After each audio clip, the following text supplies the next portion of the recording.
Good afternoon, good morning. As we gather today to begin our Women Get On Board speaker series virtual event, I'd like to acknowledge with gratitude the land in which I live is in the traditional territory of the Anishinaabe and the Haudenosaunee.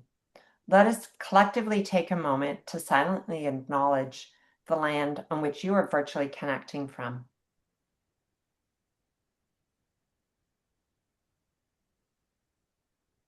As this land continues to be home to many First Nations, Inuit, and Métis communities today, we are grateful for their ongoing presence and care. Let us recognize also not just the land, but also the Indigenous women leaders who have long been the keepers of the language, tradition, and culture, and guardians of the land and waters. Their strength, wisdom, and resilience have shaped generations. I encourage all of us to become actively involved in understanding Indigenous histories and contemporary Indigenous issues in Canada. Good morning and good afternoon. I'm Deborah Rosati, founder and CEO of Women Get On Board. We are a social purpose company. We launched in 2015 with a bold vision to build a national movement that connects, promotes, and empowers women to serve on corporate boards with confidence and courage.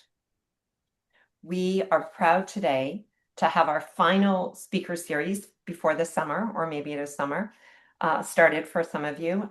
We are delighted to be hosting our speaker series today with our sponsor, Southleigh Group. Our topic today is the complexities of CEO succession. That is a complex topic.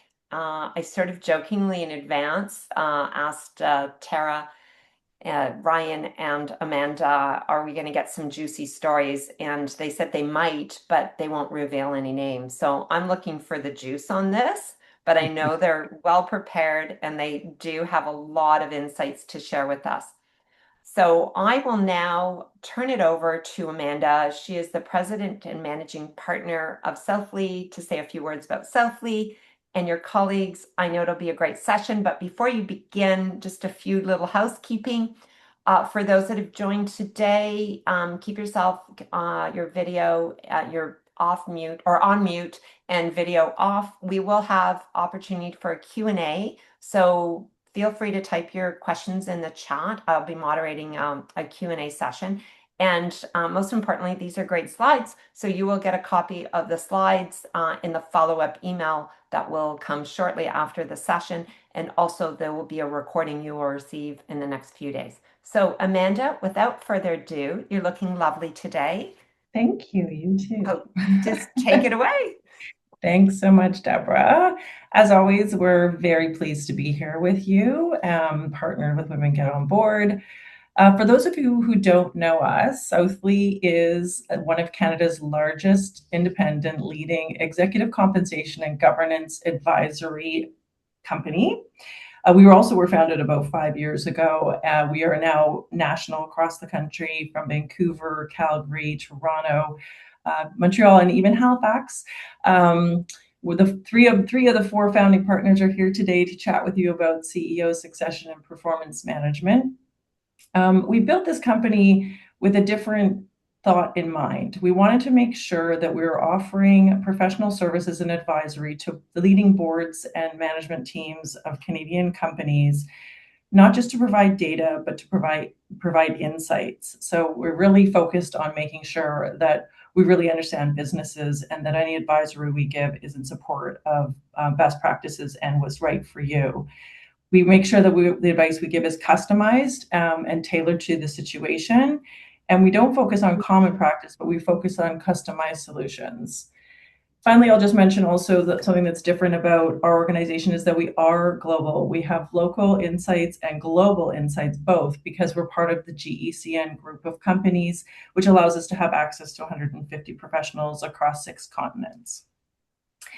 So as I said, I'm here with Ryan and Tara, as highlighted there. I am, as Deborah said, the managing partner of Southleigh Group, and I'm passionate about what I do because I love being able to bring my years of experience day in and day out to my clients, sharing what I've learned with their situations and improving their ability to make good decisions. And what credentializes us today to talk about the complexities of CEO succession is that we sit in many boardrooms and we observe what works well and what does not work well as it relates to performance management feedback and, of course, the inevitable succession and transition of leaders, including the CEO. So we've been involved in some that are smooth, and we've sort of helped pick up the pieces and rough ones. And this content actually was developed for the ICD as well. We participate in educating the DEP program at the ICD as well. So this is just a short version. It brings together, our tips and tricks, and we know that you're going to take away some insights as we work through it. As Deborah said, please feel free to throw questions in the chat and we'll answer them as we go, or there is some time set aside at the end for more discussion. With that, I'll hand it over to Tara to lead us through some research. Great. Thank you, Amanda. So the first slide here shows the results of Southleys research conducted on CEO successions between 2021 and 2023 among TSX 60 companies. And what we learned here is that the majority, so just under 3/4 of those CEO successions, were internal successors. Most of these internal appointments were existing COOs or CFOs at the time of transition. At the bottom, you can see that turnover rates are 10 to 15% of CEOs. All CEOs tend to leave each year among this group, and half of those departures are due to retirements. Around 20% are leaving to pursue other opportunities, which leaves the remaining 30% likely terminated, often due to poor performance. Now, aligned with this increase in turnover rates, we're seeing a decrease in CEO tenure from 10 years to 7 years is the new figure. So maybe I'll just jump in quickly, Tara. And as we look at this, the first thing that jumps out is this mix between external and internal successors. And so we'd be curious to get your perspective as to what does this sort of represent right now in terms of the current market? Are we doing a good job? Is this sort of expected, or how should we interpret this?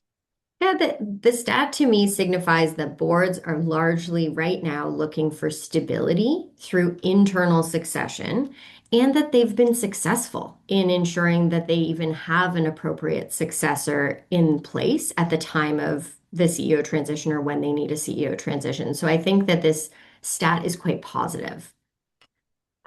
Yeah, I guess sometimes you lose sight of it because the external ones are the ones that probably get more of the noise, or the ones where, to Deborah's point, that are a little bit more contentious or more public are the ones that we hear about more. Whereas this kind of demonstrates that, the silent sort of successors don't necessarily get as much of the press. Yeah, exactly. The other one that always comes up is this issue around tenure, and this is an average, and so there's going to be a lot of variability sort of underpinning it. But how should boards think about tenure? Like, how does that impact our approach to succession? Yeah, it's a great question, and I think most boards should be thinking about this quite acutely. What I think the answer is really twofold. I think firstly, business is moving at a faster pace than ever, given advancements in technology through AI, and that requires corporate strategy to keep up and to ensure that you have a leader and the right leader to drive that new strategy or that evolving strategy. And the other point is that I think boards and shareholders appear to have a little bit less patience for CEOs these days to deliver results, and they're making quicker decisions related to performance when those results aren't immediate. Yeah. Yeah, and they're under pressure if you've got activist shareholders, et cetera, coming after you. Exactly. Especially if you hired an external CEO at a high pay rate. Yeah, exactly. Awesome. Okay. Next slide, please. Thank you. So I think this is good news, considering the large proportion of CEO transitions that are internal successors. You love to see what's on the page here is that these internally promoted CEOs tend to have better performance results. You can see over the 1 year, the 3 year, and the 5 year periods, performance is significantly stronger among companies with internally promoted CEOs as compared to those with external hires. It's particularly evident in the first year of tenure for those external CEOs, which I think should intuitively make sense given the typical upheaval that's associated with a new leader from the outside. And so how should we be also thinking, I guess, about internally? So as a board, what is the benefit or why do internally promoted CEOs sort of drive better performance relative to external? Yeah, I mean, aside from already knowing the business and being trusted internally by employees and externally by shareholders, there tends to just be less churn with an internal successor and less business stagnation. If you think about it, with an external CEO, the entire organization tends to churn, right? Like they come in, they pause and they think about, do we need new executives? Do we need a new org structure? Do we need a new strategy? And so there's a lot of uncertainty associated with an external CEO across the employee population. And they tend to need to get their bearings. So everything stagnates for a moment. Whereas with an internal candidate, there's a greater ability to continue the existing trajectory or make small changes while continuing to run the business. So I think that really, really drives it. But I think there's still some benefits too, though, right? You don't want to necessarily just sort of think, oh, we have to have an internal candidate. There's probably situations where it makes sense to go Yeah. external. I think that's exactly it. Like the board really needs to be clear on whether a transformation is required or not, Yeah. right? So if you do need to go in a different direction and you do require a transition because the business isn't performing or you need to address some changes, you may actually absolutely require an external CEO. And so the board has to feel confident in that and maybe not get too hung up on the performance data, particularly in the short term. It'll be increasingly important in that instance to message the rationale for the transformation, both internally and externally. In one organization we worked with, the board was trying to think through internal versus external CEO. And they asked the head of HR to assess the repercussions throughout the organization so that the board really had a sense of, what is this going to do to the rest of the population? Can we balance the risks and the benefits of an internal versus an external CEO? And so you may have all internal signs pointing to the desire for a new external CEO, but what if the incumbent CEO has the ear of the major shareholders and really is lauded by the employee population? That may be a bigger risk in replacing that CEO. So I think that there's a lot of benefit in asking as an example, the head of HR to help think through those repercussions. Yeah. Okay. Thank you. So when promoting an internal candidate to CEO, you can see here that pay tends to be equal to the predecessor and in some cases can be lower to reflect the fact that for internal candidates, this is typically their first time at the top of an organization. On the flip side, externally hired CEOs almost always earn more than the outgoing CEO, and in some cases, as you can see, can earn up to 20% or more, and that's before considering special awards to make up for things like foregone LTIP at their previous organization. Is that really the biggest driver then of why external CEOs are paid more, or is there something else that? Yeah, I think in most cases, these CEOs, these external CEOs, are often already established. They are already CEOs, so you're having to pay them to move. You have to make it worth their while to take a risk on a new organization, a new strategy, potentially new shareholders and stakeholders. And also, boards tend to underpay newly promoted CEOs, often within the context of change from current. We know that CEOs make considerably more than other executives, CFOs, COOs. So when the board looks at the promotional increase to that, say, CFO, it looks enormous. However, in that specific instance, it isn't really terribly relevant just because of the typical delta. Yeah, it's And easier, I guess, to sort of rationalize the pay of an external person who's already making X to just pay them X plus something versus, yeah, to your point of the CFO, it's like multiples of pay. It feels like a very big increase Mhm. for that person, even if they're being paid a little bit under the CEO. It's still a Mhm. big year-over-year increase. Mhm. And this slide is also not showing the transition payments that usually have to be paid if, as Tara suggested, you're trying to lure a CEO from another organization that's just walking away from incentives. The replacement value of those incentives can be be huge, and that's also not. This is just ongoing pay that we're highlighting on this slide, but also on top, there's often large checks that need to be written to Mhm. lure them across and reward them for the pay they're walking away from.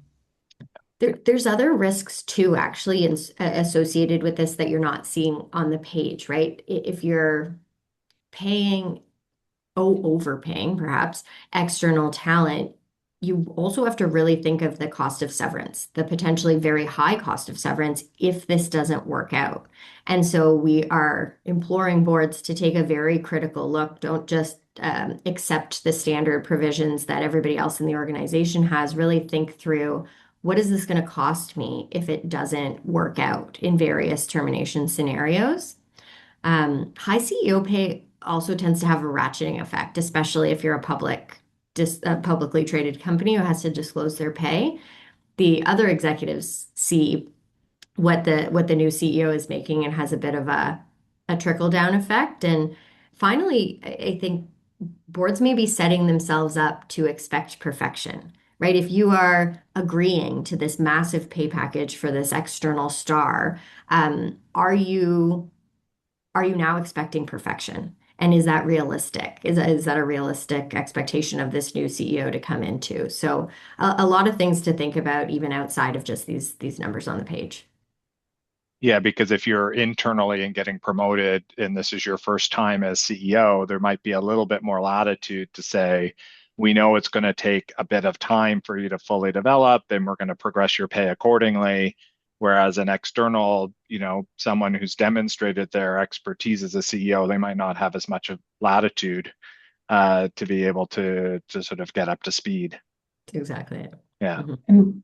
And also, as a board member, your responsibility would be the terms of the entire employment contract. And as Tara just alluded to, you wouldn't necessarily just give similar provisions to the new CEO as the outgoing CEO. And often management will just give you a template response, or they'll give you what the other person had. And we would definitely advocate for being very careful about every provision that's in there, and including the severance as an example. But each of the provisions should be considered with the new context of the new Well, it's incumbent. your opportunity to reset it, right? Like you can't reset it when they're already agreed to something. And so, yeah, you're absolutely right. It's the chance. So as we turn to the next slide, it sort of leads in nicely to the discussion around the life cycle, because this is exactly it, right? Like as you think about bringing on board a CEO, it sort of starts with finding the person,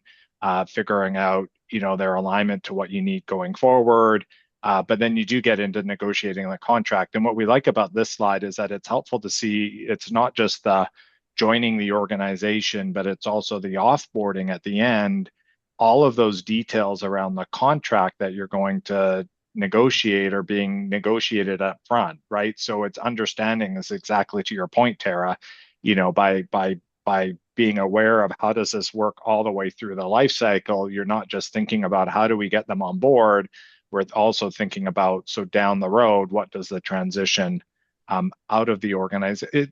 They're going to transition at some point. And so, what does that look like? Under what terms will they leave? We had one case where the chair didn't realize the value of the pension when he was negotiating the contract, and all of a sudden negotiated a large salary increase, which then had a big flow through impact from a pension perspective. So again, it's like connecting the dots as you go all the way through this so that you're setting the right expectations right at the beginning in bringing the CEO on board, and then ensuring that we're thinking about all of these steps in terms of how do we then develop and assess the CEO over time? How do we pay the CEO? How do we think about ensuring that the compensation encourages the right sort of behaviors and outcomes from a performance perspective, but also has the right hooks into the CEO so that we can then manage the offboarding process and be at least as prepared as possible for when the time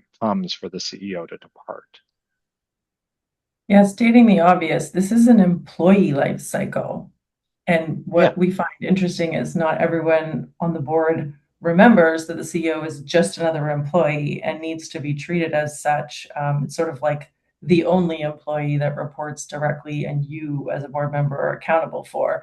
So it's a nice reminder by looking just at the basic, 5 steps, all of the responsibilities that you have in bringing, coaching, and offboarding eventually the CEO.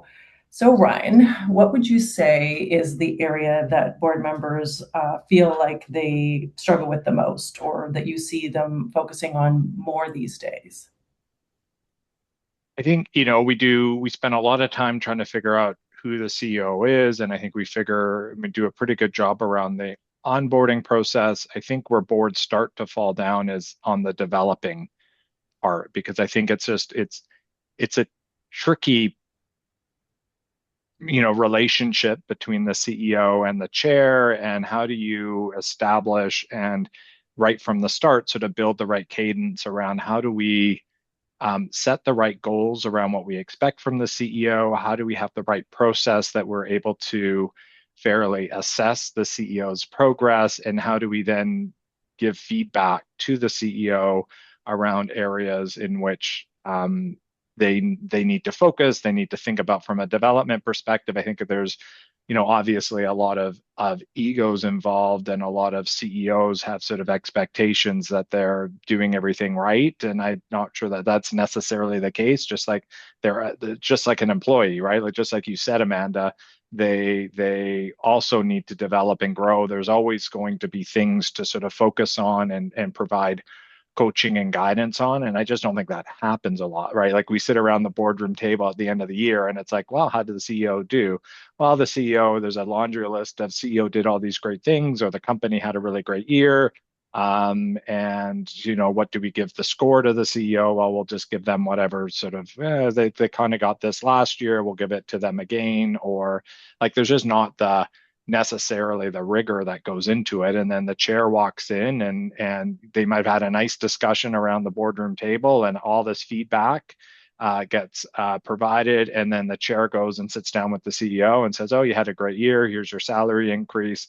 And none of that gets translated and shared with the CEO. So I just think that that's the one, if there's anything to sort of take out of this from a life cycle perspective, is really to be thoughtful about how do we give feedback to the CEO. Yeah, just emphasizing what you said just now around, because we love to design incentives, and we're very passionate about doing that given it's our profession.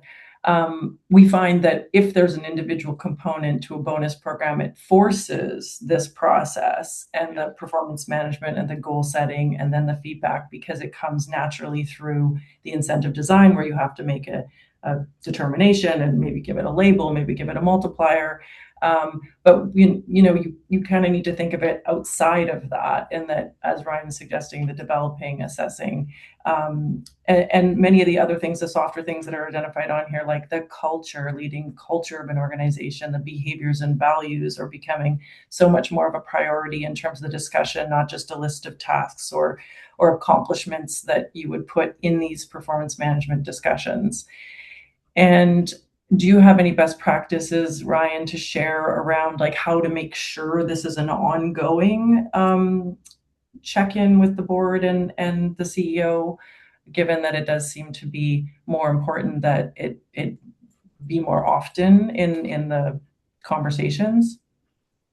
Well, I think there's two parts to that. There's the development or the assessment process, which I think needs to be sort of a regular cadence to it, right? Just like there's a regular update to the board in terms of how the business is progressing, there should be regular discussions with the HR committee in terms of how is the year progressing relative to the goals set out. So again, it's sort of this continuous process that it's not just at the end of the year you surprise either party with news that should have been discussed through the year. But I think even the succession process then and the CEO's role in building their team and ensuring you've got a sort of a depth of bench strength, that whole process should also be part of the board or the HR committee agenda, right? Like that should just be a normal cadence so that it's not oh, we know the CEO is going to leave and therefore we need to start the process. It's just part of the natural cadence of at every HRC meeting, we have a discussion around the talent in the organization.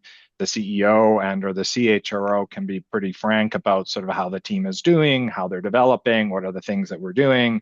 Then it just becomes normal, right? It just becomes as ongoing. We're going to talk about the team. We're going to talk about sort of development, but we're not sort of focusing necessarily on it from a succession perspective or a transition perspective. It's just more broad. So I think if you can sort of normalize it so it just becomes part of the regular cadence and incorporate it in the agenda, I think it's a good use of time for That's the HR committee. Yeah, I think that's the key is like actually planning the time. Yes. And in Ryan's example, we have lots of clients that have in cameras every HRC whereby that is a earmarked 10 minutes where you talk about how the executives who are potential successors are doing. And frankly, how the CEO is doing. We had a webcast with some of our favorite CHROs a couple of weeks ago, and the feedback that one of them gave was brilliant in that she asked for the board to ask her a direct question so that she had to answer it, in front of the CEO and not in front of the CEO. If you ask, like, how is the CEO doing? A good CHRO will have to tell you the good and the bad about what's happening at the executive table.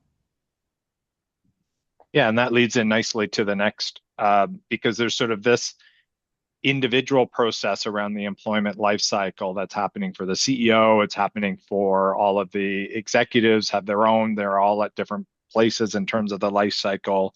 But overarching or surrounding all of this is this concept of the ongoing succession approach. And this gets to the point of this should just become part of the natural cadence of the HR committee meeting, so that there's regular discussion that starts at, well, what does the CEO profile look like? What do we need now in the CEO? What do we need in the CEO going forward? There's a question that came through, is it just about, transformation? Maybe not. It could be that the CEO profile is going to be very specific around the type of CEO that you need for your industry at this point in the cycle. Is it about, does the organization need to change? Is it around continuation of what the organization is doing? Is it a focus on operational efficiency? Is it that the organization wants to go into new markets and therefore you need a CEO with experience either in those new markets, those new industries, those new channels? And so it's being clear on what it is. So it's not only about then the new CEO, it's also helpful with the existing CEO, right? It all leads back to then what are the objectives for the CEO that needs to happen now, but also then going forward, you have clarity around if we are developing people within the organization, how are we assessing their readiness? Because we need to assess it against something, right? We need to say, are they going to be ready to step into this new role that this CEO role that we need in the future, and which might be somewhat different than what the CEO does now. So again, it becomes, I think, a critical thing that you review regularly, right? I think it should be part of the agenda as strategies change, as the business evolves, you make updates to the CEO profile.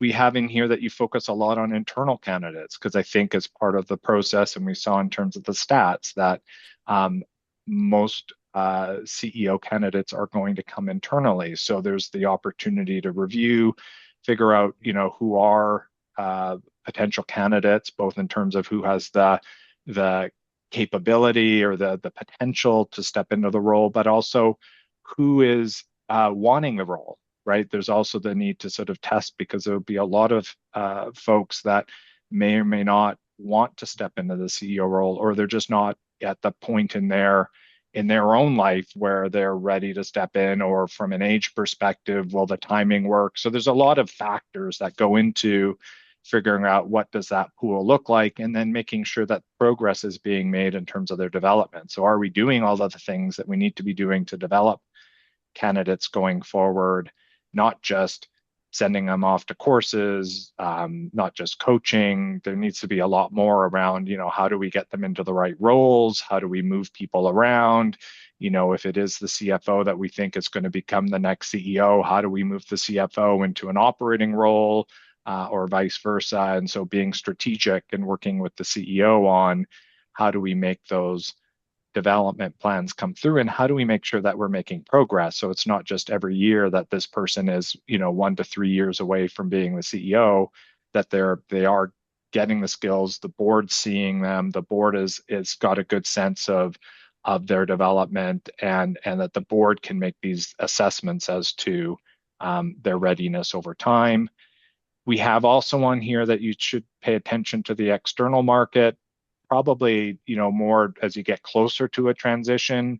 You can do it sort of ongoing, but there are, this is where the recruiting firms and others can step in to help you, give you a sense of, based off of what you're looking for, who exists within the market. So if we do want to be able to sort of balance, either internal versus external, we want to try to keep our options as you want to, I guess, keep optionality in the process. And so understanding what's happening in the external market is going to be important. So this is sort of an ongoing, again, regular process that should be built into the HRC agenda. But what's nice about it is I think that the pace of which that it moves may change over time. So as you get closer to a potential transition, this might start to accelerate in terms of what are the more tactical things that a transition might look like. Whereas if we're 5 to 7 years out, this might just be more of an ongoing process that we're going to go through so that we can ensure that we are ready when we can be. Yeah, in our conversations with a few of the boards that have been recently making pretty significant, notable transitions with their CEOs, I don't feel like anyone has told us that there is a downside to testing the external market, even if your CEO and you have done a good job of grooming internal candidates. As an example, in these processes where you or the committee that's responsible for CEO transition interviews internal and external candidates, an obvious question is, what are we doing right? What are we doing wrong? What is your vision for this company? There's a lot you can learn about what the outside world thinks about what you're doing, what the inside people, have been keeping inside and not sharing with the CEO when it's their opportunity to run the ship. How would they run the ship? So there seems to be a real learning there. And in one of the big cases, actually, they did, even after talking to the external individuals who had great ideas and great energy, did go back to picking the internal candidate, because as we've described, there's lots of reasons that you need to balance around which is going to be the right person for that time, for that strategy. So Ryan, one of the questions that often comes up around this process is around, it says regular discussions and input from the CEO, but where does that stop and where does that start? Because I think many board members kind of feel a little bit nervous about involving the CEO in hiring the replacement, but I don't think that's really what we mean here. They do have a role, but maybe you could describe that a little bit more. Well, and that's why we sort of, I think, carefully position it here as sort of discussions and input, right? That the CEO has an opportunity to share their perspective. Obviously, the CEO is involved in building their team, right? They are the ones that are responsible for the hiring and the development of their team, and so they're going to be critical as part of that process and sharing updates on that progress with the board. but I think it kind of stops there, right? They can definitely have a perspective, obviously, in terms of the strategy and what that might mean for the organization going forward. But ultimately, it's the board that picks the CEO. I think where this falls down is that the CEO feels like they're the ones that get to anoint their successor, and they will then try to focus more on certain individuals versus the broader team and try to lead the board down the path that this is the only person that can step into their shoes. And I think that's against everything that we just talked about, right? Like we were saying, you need optionality, right? You need to survey the external market. You need to have a broad bench strength internally. If the CEO is just simply picking their successor, they are likely going to pick someone like them to continue doing what they did, which might not be the right thing for the organization. So I think that's where, and that's where I think boards it gets kind of funky, because then they try to, if they feel like the CEO is stepping in too much, then they just try to exclude the CEO completely. And I'm not sure that's necessarily healthy as well. So it is sort of finding that balance and setting expectations. We were working with one client where they spent a lot of time kind of talking about this and sort of came around with the CEO on the call, like what was his role. And so they've set those expectations pretty clearly from the beginning, which I think is a good process. Yes. And hey, we don't like doing this, but sometimes you need to motivate CEOs to help.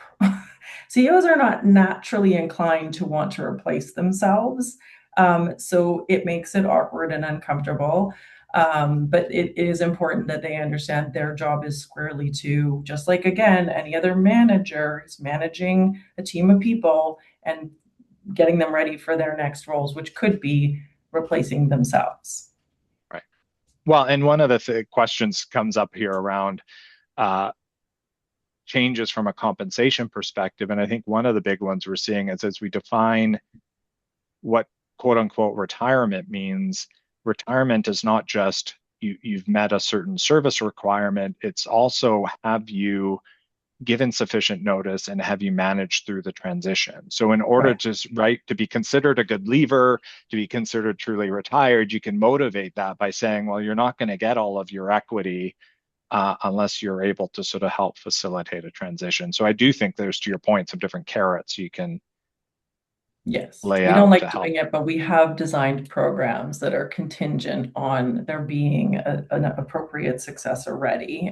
And we often now see it written in as one of many variables to be considered at the year end. So in terms of how has the CEO participated appropriately in the succession pipeline and growth of others. So let's talk on the next page a little bit about these best practices. We've alluded to quite a few of them. The biggest roadblocks are the soft things, as you can imagine, as we're alluding to, having the hard conversations, getting all the board members aligned, dealing with egos, and giving feedback, appropriate feedback to the CEO to modify behavior and become something different. And then the CEO in turn giving the right feedback to the growth and development of those that report to them. And the mitigators of all of these soft things are the hard things, because if you have really clear process, clarity of roles, like who is responsible for what, that you are or aren't part of this process, you are or aren't on this committee, as well as transparency on the performance feedback. We keep hammering that home, like the number of CEOs that call us as the advisors and say, like, wait a second, I was blindsided by my feedback is more than it needs to be. Because board members, as Ryan was saying, say lovely things, and somehow it doesn't get through, or they say, actually, there's this one thing that needs to be communicated in it, and it doesn't get translated through. So we would suggest that making sure that having the CEO profile of the future also documented is important. We don't see that done enough. People kind of get comfortable with, like Ryan said, Joe is definitely the next CEO, and we're just going to keep making sure Joe's happy and is here when we need him, rather than, and as Tara started with, the world is changing, and it is changing fast, and it has significant implications on the companies, their operations, their strategies. Take time as a board to sit back and describe the CEO of the future. Don't describe Joe, describe the CEO of the future and see how Joe measures up. So we see a lot of we don't see a lot of that describing of the future CEO in like a lot of rigor, and sometimes I think that you also should rely on external information. The board should also not squirrel away and make these decisions by themselves. We alluded to the fact that the HRO should have a voice in the room. You should be asking those questions. Tara said it already, but I'm going to highlight it. One of the interesting CEO transitions that we were involved in, the CHRO was asked to go away and clearly articulate what are the risks if we hire externally as compared to if we hire internally. And it was a report that created a lot of conversation. It's not an opinion paper. It's like, this is a fact of what's going to happen if we go external, and this is what's going to happen if we stay internal. And those are the kinds of things that you as a board can ask for support. I also think there's a role for other professional services firms, making sure that you do those qualifications, the aptitude tests for individuals, all of that stuff matters. And so do rely on the other providers that you can make sure that you're getting well-rounded information. Amanda, there's obviously a lot of inputs into successful CEO succession. We've seen a ton of sudden CEO termination recently. Could they have been avoided? What are boards to do to try to, I mean, it's embarrassing and it's also a business challenge. What are your tips? Well, yes, I agree. It's very frustrating to see interim CEOs appointed. It's disappointed to see the board members come in and take the roles rather than executives. What needs to happen is what we've been talking about on the prior slides, that it's a more regular conversation, that it is an ongoing part of the conversation. New CEOs, when they come in, should have, and some of the best CEOs I've seen have done it themselves without even being asked, on their 90-day plan, a plan on how to make sure that someone is going to be ready to replace me. So it's just part of doing business. And I think that those that end up and those boards that end up in that situation where they're jamming in a board member or they're having to do interim, they haven't been doing it regularly enough to know what the action plan is and really truly have someone ready. Then someone else will ask how long. Like we think, it's hard because who's in charge here? Is the CEO wants to retire in about 18 months, or is it the board that says, okay, I heard you, so we're going to do 18 months? It's that very nuanced conversation around the exact timeline so that you can do your job within the defined parameters. But we would say around 18 months is sort of when we see it takes a while to make sure you've gone through the process thoroughly. So yes, we talked about key responsibilities. The board chair, as everyone knows, is the main point of contact for the CEO in general. And the chair of the board gets paid more, and hopefully a lot more, because it's a big job and it involves a lot of communication, a lot of meetings. Again, the best relationships that I've seen with board chairs and CEOs, which have created more natural transitions, would be those that speak every week, and they have a very trusted relationship whereby they give each other feedback and they discuss important ideas, not only on succession, but on everything. And just having that trust relationship allows for a more authentic conversation about the transition and what's needed, or an authentic conversation around feedback on improvement so that you don't end up having to terminate the CEO suddenly. The HRC chair obviously is important. They facilitate the discussions throughout the year on the quarterly agendas about pay and succession and talent. It's your job as the HRC chair to ask the hard questions, including when the same chart comes back every year with people being 3 to 5 years ready and never 1 year ready. You got to ask the hard question of like, what's going on and why can we not get these people ready? A special committee is often struck once that decision has been made, 18 months, the CEO has pretty much agreed. It doesn't have to be the HRC chair. It usually does have an HRC chair and the board chair on the special committee, but it's nice to have sort of a different grouping of board members who are keenly interested or representative of different aspects of the process. All of the board members are involved. We alluded to the CEO. The CEO is part of the process. The CEO is not making the decision, but it is part of the process. Very important part of the process, getting the next generation ready, if possible, but not necessarily having anything to do with the definition of the future CEO, and maybe not having anything to do with interviewing an external or being on the panel for any interviews. And we also talked about the CHRO. Many board members are nervous about the inclusion of CHRO, which I don't understand. The CHRO, especially good ones, have their finger on the pulse of what is the culture, what influence is the CEO having on the organization. They actually are going to be a good resource to help you define the CEO of the future, because if they're good, they will tell you what's working and what's not working for the organization from a human health perspective, and you should listen. Doesn't mean you have to do what they say, but I think it's a very important insight and factor.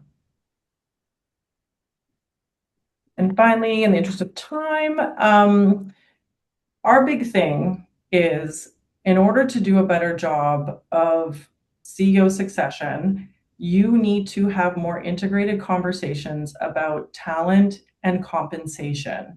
They're not even talked about in a standard agenda. They're not even talked about in the same meeting. There's a couple meetings around December and like at Q4, Q1, comp. Let's, how much should we pay? What did the formula kick out? Do we give them salary increases or not? Cool. And then in the summer, we talk about who we like and who we don't like, and who's performing and who's not performing. Like, there's an obvious mismatch between the conversation of succession and compensation. So what we're showing you here is one of the tools that we've developed and started using with our clients to highlight the Tocala Talent Vulnerability Index, meaning how vulnerable are we if we were to lose this person, how at risk are they? And so two of the compensation-oriented variables we look at are on the grid here: market pay positioning, meaning are we paying them at the median, or because we know they're spectacular, we're paying them above the median, or because they're a successor and they're growing in their job beyond the job they're doing would be another reason to pay them above median. That's on the bottom axis. And then on the left here, the holding power means how much retentive value do you have in the long-term incentive opportunity. And there's kind of a question in there that was typed in around LTIP and retention as it relates to succession. This is kind of telling you that. So most organizations, you can always kind of crank the LTIP grant if you need to. And so this is showing you that if you were in the high zone, AR or RR, and those two people were high priority successors, we're in trouble here. We have a high risk of loss because we're underpaying them against the market and we don't have enough holding power on them. This chart would help you say, oh, great, I don't mind giving RR a big salary increase this year to, recognize them, and also give them additional LTIP this year because I see how important this is that I move them up to the right and keep them engaged. It'll also help you with those interim, if you end up having to go to interim executives, again, like where are these interims on where they should be and what's going to keep them here. And I guess I finally say runner-up pay, and you kind of mess things up with the interim as well, because the interim, we would say don't put someone who is in the candidacy in the running for the CEO as the interim. It just creates too many expectations, and it also kind of pigeonholes you in terms of how to deal with the situation. If you end up not picking them, they're not staying, or there's significant work you would need to do in order to get through that. Going fast because we're running out of time. We need to go to questions. So maybe I'll sum it up and then we'll go to the questions just to make sure we have some time. So in summary, we would say start early, chat often. My line is always, don't make it weird. It's weird if you don't talk about it, then suddenly talk about it. So talk about it all the time.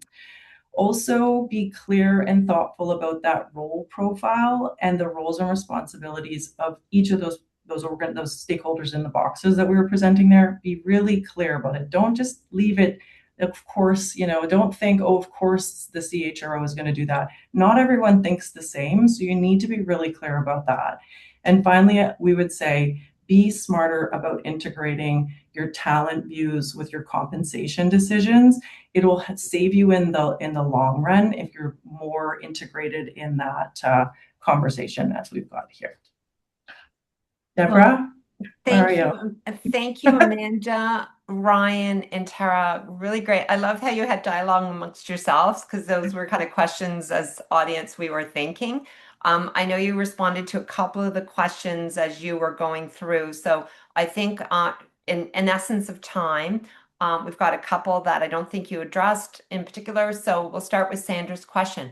In order to be kept informed of the CEO progress, how often should the chair be having CEO chair meetings in order to be able to assess ongoing work and see what support is needed, and what to do if the CEO is reluctant to have those periodic meetings? I mean, the board chair CEO relationship is critical, right? Like that is the core sort of relationship. That is the point of connection between the board and the CEO and the organization. So I think they have to establish what that right cadence is in terms of how often or how frequent. I think it needs to be regular.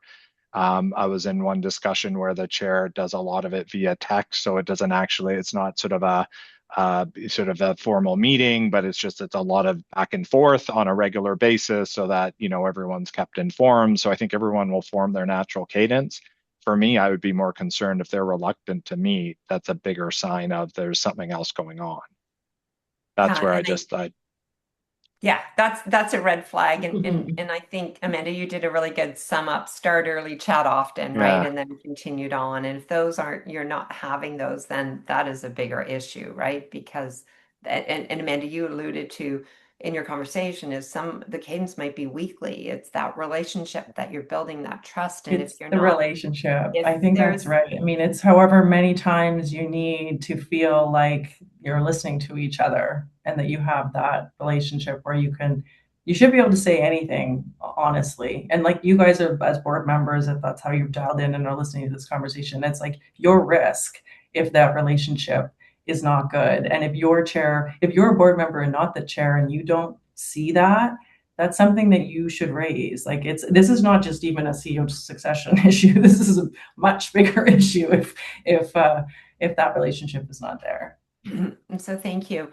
Connie, I know they sort of alluded to your first question, but related to her first question was, and I think you answered it, but just in case not, how are you seeing long-term incentive compensation shift, if any, of the support, so there's support for retention for the CEO and successors? And I think you alluded to that. Tara, you're nodding. Yeah, Yeah. I think it's important you layer it. One of the things I didn't say that is helpful is that if you actually do think that the COO is going to be the CEO, we do think you should look at benchmark data for where that COO might go, because you're not the only one that thinks the COO could be a CEO. Someone else next door is also doing that. And so there's no reason why you shouldn't take a look at that. And that data and evidence will help you make the right decision on potentially additional LTIP or potentially a higher salary increase than you otherwise would have if you hadn't done that thinking or analysis outside the box. Because we all get stuck in this is our peer group, we only pay median. Like in succession, you've got to kind of put that to the wayside and think like normal. Who's going to pick off this person? How much are they going to pay them? That's a real risk. Tara, did you want to add anything? No, that was really it. We've also seen some success or some attempts at special LTIPs to transition potential runners up, or transition those that we think may be successors. The CEO has indicated he's 5 years off from retirement. Make sure there is something in place to keep those two potential successors in their seats and make it worth their while, and talk to them about it. And without setting expectations that they're going to be the new CEO, they should feel like they are getting something because they're special and because they're performing well, and to continue performing well, they could have a chance at this. And so it makes them less inclined, you would think, to look elsewhere or to entertain those advances from, as Amanda said, some external parties. And Amanda, I really love that last slide on talent vulnerability. You don't think of it that way, but how vulnerable are you to losing them, right? And then, and last thing I want to do is get to the point where they actually come in and say, I'm leaving. And you're like, oh, how much do we need to pay you now, right? Because that's They're access, already right? gone. And that's They're Never already worked. gone then. blackmail. Yeah, never Yeah. works. So we have one last question, and there were some great questions along the way, and I think you answered them throughout your presentation. But any thoughts on particular challenges faced by the board when the CEO is the founder? Thoughts on bringing former CEO onto the board? So if that CEO is the founder, that you're replacing, or there's a succession, what are your thoughts about bringing that CEO onto the board? I Ryan? mean, you often see CEOs, particularly founders, transition into an executive chair role. So that tends to be sort of the progression, that they'll go from CEO to executive chair, play a much heavier role around strategy. They might maintain certain customer relationships, be much more active in the operations. But also that's usually something that then also transitions as well, right? So there's clarity around that. You'll transition to executive chair for a couple of years and then usually transition to a non-executive role. I think we worked with one company where the executive chair was there for 19 years, and clearly that did not work and was not working and was not the right transition plan. So I do think there's an opportunity to do that. I think also to Tara's point earlier around understanding the stakeholder perspectives, if there is a founder, they are going to have tight connections with employees, investors, customers. And so you just really need to, I think, as a board, manage that one very carefully, right? Like you do need to bring the CEO in and make sure that there's the alignment there. And there might be more, this might be the case where the CEO might have more of a perspective on their successor just because of their founder role. And if they do step into an executive chair. So I just think there's, yeah. Especially if they're still a majority owner. Yeah, exactly, right? So there's more to navigate there, I think, in terms of the dynamics at play. That could be part 2 to this session. Amanda, anything further? No, that's it. Thank you so much for listening, and hopefully everyone took a little bit of best practice or a tip or a trick away with them, and feel free to reach out to us if you want to chat more. Thank you. So Ryan, Tara, and Amanda, thank you for sharing your insights, your practical tips on the complexities of CEO succession. You tried to give us tools and references, but it's not easy. And every CEO is different and every process is different. But I loved your hard and soft, kind of the hard structure versus the soft structure. So thank you so much for joining us today. Those that attended us today and joined us today, there will be a follow-up with you in a few days. We'll get this recording.